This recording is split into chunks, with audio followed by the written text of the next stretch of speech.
어쩔 수 없죠.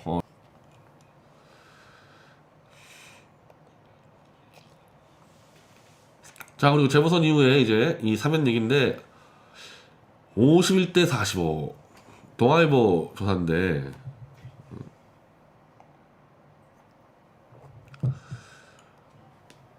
꽤나 근접해 왔죠. 꽤나 근접해 온 겁니다. 여기서 만약에 재보선에서 문재인 쪽이 참패하고 좀 가기 시작하면은 찬성이 반대 앞서는 거는 시간 문제죠, 이거. 동아일보는 아마 사면 반대 여론을 더 높다고 얘기하고 싶나 본데 요것만 보더라도 찬성이 이 반대 넘어서는 거는 시간 문제입니다. 그래서 박근혜 대통령의 사면은 이제 거의 초읽기로 왔다고 보면 돼요. 5월이냐 8월이냐만 남은 거지.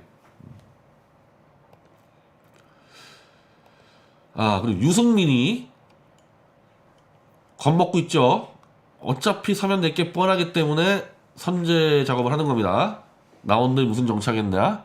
한마디로 박근혜 대통령은 사면돼도 입 조용히 다물고 있어라 협박을 하는 겁니다. 유승민이가. 그러면서 이제 자기 PR을 해요. 자기 PR을 하는데 박근혜 전 대통령이 저를 더 싫어하더라도 더 치열하게 반대를 하고 더 옳은 길을 가도록 세게 말했어야 했다. 그러면 임기를 끝까지 무사히 마칠 수 있었지 않겠냐. 자화자찬을 하고 있는데 자기가 박근혜 대통령을 더 세게 비판했어야지 박 대통령이 좋았을 거 이러면서 자기 자화자찬을 합니다. 근데 이거 하나는 알아놓을 필요가 있어요. 팩트 하나를. 유승민이 이제 이런 장난 엄청 칠 건데 김무성이하고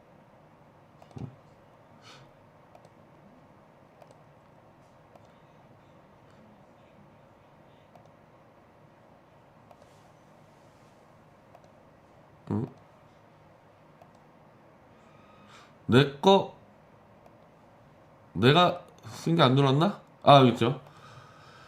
자, 2015년도에요, 이거. 청와대 말 한마디에 사람에게 모든 걸 덮어씌우다니. 저는 이제 찬성표 던진 여의원 모든 법. 즉, 유승민과 박근혜 대통령의 갈등이 왜 벌어졌고 어떻게 정리됐느냐를 거의 몰라요. 보수도 몰라요. 보수도 몰라. 자가 모르는 정도 아니라 보수도 몰라. 다 잊어버렸어요. 왜? 조중동이 다 거짓말로 해놨기 때문에. 그래서 이거를 지금 잡아놔야 돼요. 유승민을 잡기 위해서는. 자, 유승민이 원내대표였을 때 박 대통령과 유승민이 뭐 때문에 붙었냐 이거예요. 공무원 연금법을 통과시키는데 자, 통과시켰어요. 근데 그것도 누더기가 됐어요. 이 친문 세력의 욕을 다 받아줘가지고 유승민이. 그게 청와대가 부글부글 끓었는데 일단 그래도 시행을 해야 되니까 야, 통과시켜. 누더기. 통과시켰으면 돼요. 그때 유승민이 그 법안을 공무원 연금법을.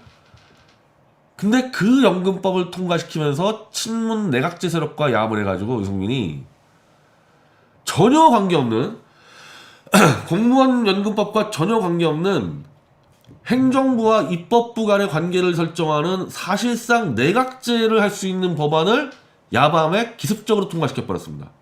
문재인 세력과 야합을 해가지고. 자, 그게 무슨 법이었냐면은 행정부의 시행령이에요. 그러니까 국회가 법을 만들잖아요.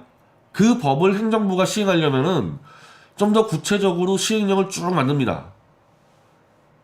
그래서 그거를 행정부가 시행을 해요. 근데 국회 입장에서는 법안에 약간 취지에 잘못된 시행령이 들어가서 행정부가 시행령으로 시행을 해버리니까 아니 이거는 입법 기능인 국회의 권한을 침해한다 행정부가. 그래서 국회가 행정부가 만들어왔던 시행령도 뜯어고칠 수 있는 그 법안을 유승민이가 공무원 연금법을 통과시킬 때 그걸 들고 같이 통과시켜버렸어요. 이거를. 그리고 이건 어떻게 되냐면은 그 당시 박근혜 정권이 어떤 법을 시행을 할 때 이 시행령마저도 국회한테 다 허락받기 시작하면은 행정부가 국회에 끌려가게 되는, 즉 내각제가 되는 사태가 벌어지는 거예요. 이거는 무시무시한 이 법이었거든요. 이건 거의 뭐 개헌에 가까운 이 짓을 했어요. 유승민이 야밤에. 이거 누구하고도 토론 안 했고 청와대도 몰랐고 나머지 이 여당 의원도 그 당시 여당 의원도 모르고 그냥 해가지고 이거 저쪽이랑 협의 왔다 쿠데타를 해버린 겁니다. 유승민이.